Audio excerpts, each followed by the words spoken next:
Sir నమస్తే, మీ పేరు? నా పేరు గోలి శ్రీనివాసరావు అండి. సార్ ఏం చేస్తారు? బట్టలాభారం చేస్తాను.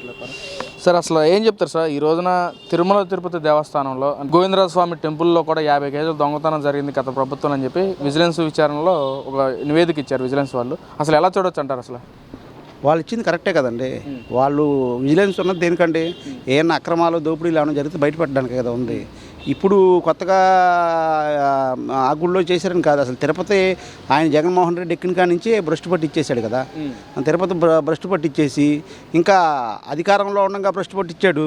అధికారం పోయిన తర్వాత కూడా మళ్ళీ భ్రష్టు పట్టించడానికి ఇంకా మూకని తయారు చేసి పంపిస్తున్నాడు. ఈ తొటిగా మూకని వాళ్ళు పేటీఎం బ్యాచ్, వాళ్ళకి డబ్బులు ఉంటే చాలు ఏదైనా చేయడానికి సిద్ధంగా దిగుతున్నారు. అంటే గతంలో పరకామణి కేసు కానీ లేదా లడ్డు వ్యవహారం కానీ ఇప్పుడు రీసెంట్గా గోవిందరాజు దాని గుళ్ళో కానీ 50 కేజీలు దొంగతనం కానీ అసలు ఈ మొత్తాన్ని అసలు ఎలా చూడొచ్చు? ఒక హిందూగా మీరు దాని మీద ఏమైనా సమాధానం చెప్తారు? అసలు నేనైతే ఒక హిందువుగా మాట్లాడుతున్నానండి. ఈయన తిరుపతి గుడికి వెళ్ళడానికి అర్హత లేని మనిషి మాజీ సీఎం జగన్మోహన్ రెడ్డి. ఆయన గుళ్ళకి గోపురాలకు అనవసరం, వాళ్ళు చర్చిలకు వెళ్ళమనండి. ఆయన ఎందుకంటే చర్చి బిడ్డ కాబట్టి చర్చిలకు వెళ్ళమనండి. మేమేమి దాన్ని కాదన్నాను, ఆయన నేను కించపరచం.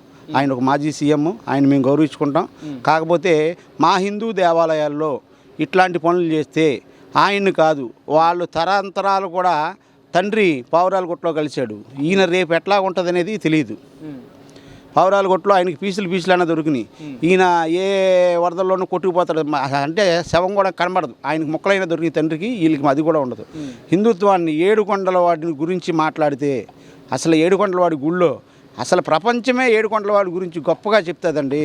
క్రిస్టియన్ ముస్లింలు కూడా ఏడుకొండలవాడి స్వామి దగ్గరికి వెళ్ళి వాళ్ళు పూజా పునస్కారాలు చేసుకుని వస్తున్నారు. ఇతను ఒక క్రిస్టియన్ మతం హిందువు అయి ఉండి క్రిస్టియన్ మతంలో కలిసి రకరకాల చేసి హిందుత్వాన్ని నాశనం చేసి ఏంటండి ఇది? వీళ్ళు ఎందుకండి ఇప్పుడు ప్రజలను పాలించడానికి మీరు వెళ్ళండి, ప్రజలను పాలించండి. మీరు శుభ్రంగా పాలిస్తే మీకు 11 ఎందుకు వస్తాయి? 150 నుంచి 175 వచ్చేసేగా. మరి ఎందుకు 175 రాకుండా 11 వచ్చినాయి? అంటే మీరు ఇలాగే వెళ్ళారంటే మీకు ఆ 11లో ఒకటే ఉంటుంది. ఇంకా అది కూడా మీ సీట్ ఉండదు, ఎవరిదన్నా ఉంటుంది. అంటే చంద్రబాబు నాయుడు గారు రాజకీయ లబ్ధి కోసమే ఈ మొత్తం తిరుమల మొత్తాన్ని రాజకీయం చేస్తున్నాడు చంద్రబాబు. పరకామణి కేసు కానీ లడ్డు వ్యవహారం కానీ ఇప్పుడు రీసెంట్గా గోవిందరాజు గారి టెంపుల్ గురించి కానీ రాజకీయం కోసమే చేస్తున్నాడు చంద్రబాబు అని చెప్పి వైసీపీ నాయకులు మాట్లాడుతూ ఉన్నారు కదండి. ఇప్పుడు వైసీపీ నాయకులు మాట్లాడుతున్నారు, ఆయనకి ఇది 4వ టర్మ్ సీఎం అవడం అంత జ్ఞానం లేకుండా చంద్రబాబు గారు చేసేంత ఉండదు. ఆయన భక్తుడు. అలిపిరిలో ఆయన బాంబు పేలుల్లోనే బతికి బయటకు వచ్చి నాకు ఆ ఏడుకొండలవాడు నన్ను కరుణించి బయట పెట్టాడు, నేను ఇంకా ఏదో ప్రజలకు చేయాలని కాబట్టి నేను బయటపడ్డాను, నేను ప్రజలకు చేయడానికి సిద్ధంగా ఉన్నాడు ఆయన. అప్పుడు అదే మాట మీద ఉన్నాడు, ఇప్పుడు అదే మాట మీద ఉన్నాడు, చేసి చూపిస్తున్నాడు. అంటే ఎలా చూడొచ్చు జగన్మోహన్ రెడ్డికి అసలు హిందూ సాంప్రదాయాల పట్ల ఎలాంటి గౌరవం ఉందంటారా? జగన్మోహన్ రెడ్డి హిందువు కాదని చెప్పేస్తున్నాం కదా మీకు. హిందువులో పుట్టాడు తప్ప హిందువు కాదు. ఆయన అసలు హిందూ దేవాలయాలకు వెళ్ళడానికి అర్హత లేదండి ఆయనకి. ఆయన ఇంకా ఫామ్ కూడా మీరు సంతకాలు పెట్టి ఫామ్ తీసుకుని వెళ్ళడానికి కూడా చెప్పొద్దండి, ఏ నాయకులు కూడా చెప్పొద్దు. అసలు డిపార్ట్మెంట్ వాళ్ళు కూడా, ఎండోమెంట్ డిపార్ట్మెంట్ వాళ్ళు కానీ అందరూ కూడా ఆయన్ని వేలేయాలి. వేలేసి మీరు అసలు మా దేవాలయాలకు వద్దండి, మీరు ఏదైనా ఉంటే ప్రజల దగ్గర చూసుకోండి అని చెప్పి పంపించేయాలి తప్ప అసలు హిందూ దేవాలయానికి ఆయన రాకూడదు.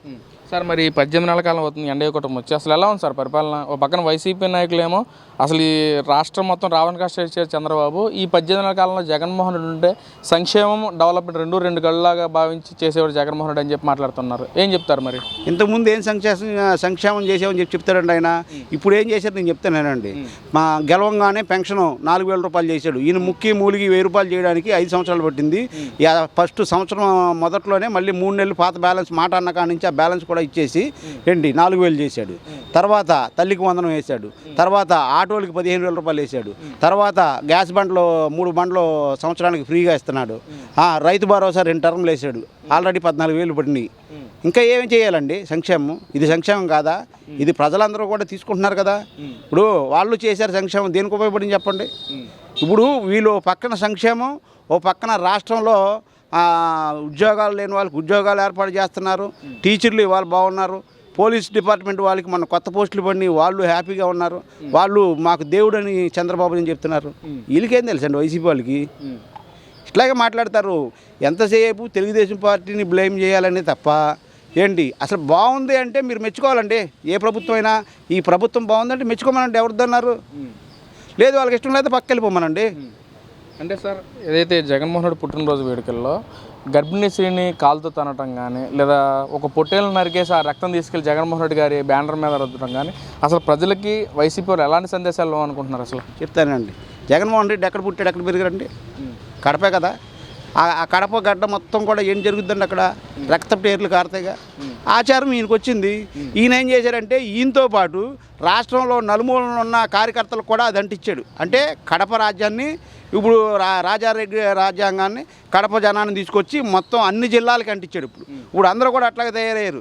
ఏమంటే ఎవడన్నా పుట్టినరోజు చేసుకుంటే ఒక కేక్ కటింగ్ చేస్తారు, లేకపోతే ఏదైనా అన్నదానం చేస్తారు, లేకపోతే ఫ్రూట్స్ పంపిణీ చేస్తారు, లేకపోతే బట్టల పంపిణీ చేస్తారు, లేకపోతే ఏదైనా ఆశ్రమాల్లోకి వెళ్ళి వాళ్ళకి బాగోపోతే వాళ్ళు మంచి చెట్లు చూస్తారు. ఇవన్నీ మానేసి ఆ పొట్టేళ్ళు నరకడం ఏంటి, ఆ రక్తం తీసుకెళ్ళి పోస్టర్ల మీద వేయడం ఏంటి, ఆ కోడిని కోయడం ఏంటి, ఆ రక్తం తీసుకెళ్ళి పోస్టర్ల మీద వేయడం, గెంతుకుంటూ అమ్మాయి అయ్యా కొంచెం పక్కనకి వెళ్ళి కాల్చుకోండి బాంబులు అంటే కడుపు మీద అనడం ఏంటి? ఏంటండి ఇది? రాక్షస రాజ్యాంగం జరుగుతుందా? రాజారెడ్డి రాజ్యాంగం జరుగుతుంది? సామాన్య రాజ్యాంగం కాదుగా. రాజ్యాంగంలో జరుగుతాయా? అది గుర్తుపెట్టుకోవాలి జగన్మోహన్ రెడ్డి. అంటే 2029లో ఎట్టి పరిస్థితుల్లో మేమే గెలుస్తాము, వచ్చే ఒక్కొక్కటి అంత చూస్తామన్న మనుషులు ఇదే పరిస్థితి 2029 ఒకవేళ గెలిస్తే అలాగే చూపిస్తారనుకోవచ్చా? గెలుస్తారనే అవకాశం అసలు లేదండి. ప్రజలందరూ అర్థం చేసుకున్నారు. గెలుపు అనేది లేదు. జగన్మోహన్ రెడ్డి అనేవాడు మాజీ సీఎం అనే ఉండాలా. ఆయన బతికున్నంతకాలం మాజీ సీఎం, ఇంకా సీఎం అవడు. ఆయన ఎన్ని కుట్రలు కుతంత్రాలు చేసినా ఇప్పుడున్న 3 పార్టీలు కలిపి చేసే కూటమి పార్టీ ప్రభుత్వం బంగారులా పరిపాలిస్తుంది. ఇబ్బంది ఏం లేదు. జనం అందరూ కూడా 90% జనం మాత్రం చక్కగా కూటమి బాగుందని చెప్పి చెప్తున్నారండి. ఒక సాధారణ మానవుడిగా నేను కూడా అదే చెప్తున్నాను. అంటే ఏదైతే మన రాష్ట్రంలో పరిపాలన జరుగుతుందో అసలు పరిపాలన జరుగుతుందా? రెడ్ బుక్ రాజ్యాంగం కదా నడుస్తుంది. అసలు వైసీపీ వాళ్ళు ప్రభుత్వాన్ని విమర్శిస్తుంటే అన్యాయంగా తీసుకెళ్ళి అరెస్టులు చేస్తున్నారు. రేపొద్దున మేము అధికారంలోకి వచ్చిన 2 నెలల్లోపే వాళ్ళందరూ తీసుకెళ్ళి మేము జైల్లో పెడతామని చెప్పి మాట్లాడుతున్నారు వైసీపీ వాళ్ళు. అదండి ఇప్పుడు వీళ్ళు రెడ్ బుక్ రాజ్యాంగం అనేది నిజంగా జరిగితే ఎవడో ఒక్కడ బయట ఉండకూడదండి. ఏ మినిస్టరు ఇప్పుడు ఎంతమంది మినిస్టర్లు ఉన్నారో అంతమంది కూడా నోరు జారారు. ఏ మినిస్టర్ బయట ఉండడు. ఎందుకని వదిలేశాడండి? కూటమి ప్రభుత్వం ఎందుకు వదిలేసింది? చంద్రబాబు ఎందుకు వదిలేశాడు? పవన్ కళ్యాణ్ ఎందుకు వదిలేశాడు? వదిలేరు కదా. వాళ్ళైతే అట్లాగ లేరు. ఎవడైతే తప్పు చేశాడో వాడినే తీసుకెళ్తారో వాడినే పనిష్మెంట్ ఇస్తారు. అంతేగాని మా మీద ఎదురు తిరిగారు కదా అని చెప్పి వీళ్ళలాగా ఎవరో లోపల లేరు. అది జరిగే పని కాదు. అసలు చంద్రబాబు నాయకత్వం అంటేనే వేరేగా ఉంటుంది.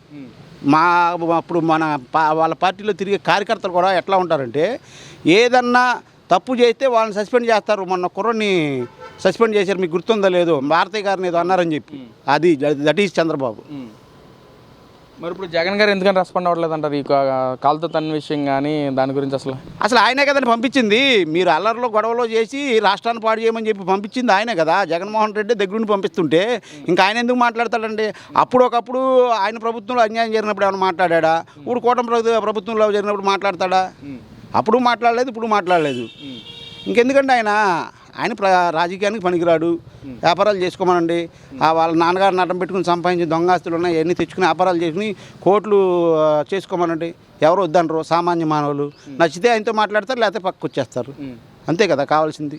మరి 2029 ఎవరు గెలుస్తారు సార్ మీ అభిప్రాయం? పక్కన వైసీపీ ఎట్టి పరిస్థితుల్లో మేమే గెలుస్తాం, విజయడంగా ముగిస్తాం, టీడీపీ జనసేన పార్టీలు భూస్థాపితం చేస్తామని చెప్పి అంటున్నారు.